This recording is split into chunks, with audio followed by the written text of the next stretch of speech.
The way that I remember Hendersonville is different from some of the slideshow pictures. Main Street was a 4-lane when I was a teenager and starting to drive. Drag racing was a problem then. The old courthouse was the courthouse then with the jail. I would go in the courthouse with my mom, and I can remember what the inside looked like, but I can't remember why we were in there.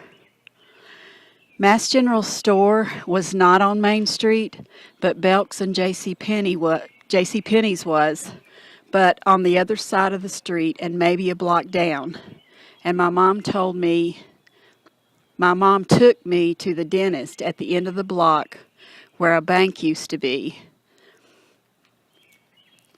You could not and still can't drive around Hendersonville without seeing apple orchards, especially in Edneyville. And yes, we had the Apple Festival and the street dances that we would go to. The only dance I remember is the bunny hop. DuPont State Forest is a treasure, but I mostly remember the forest only because of the DuPont plant, which employed a lot of people. And Cascade Lake is nearby, and that was so much fun for camping. And Jump Off Rock is very important to me and my family. When you are standing on the rock and you look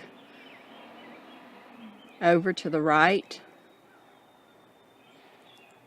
and down the mountain about halfway is where my house is now, and my dad and mom's house, my dad's home place, and his grandparents' home place.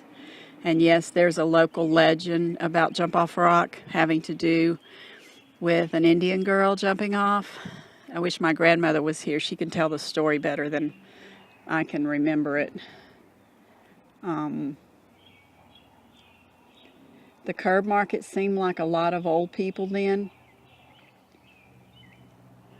there, and it even smelled old, but now I am older and it's pretty cool there. Carl Sandburg's is a place that I went to as a Girl Scout, and we were able to be tour guides for a day.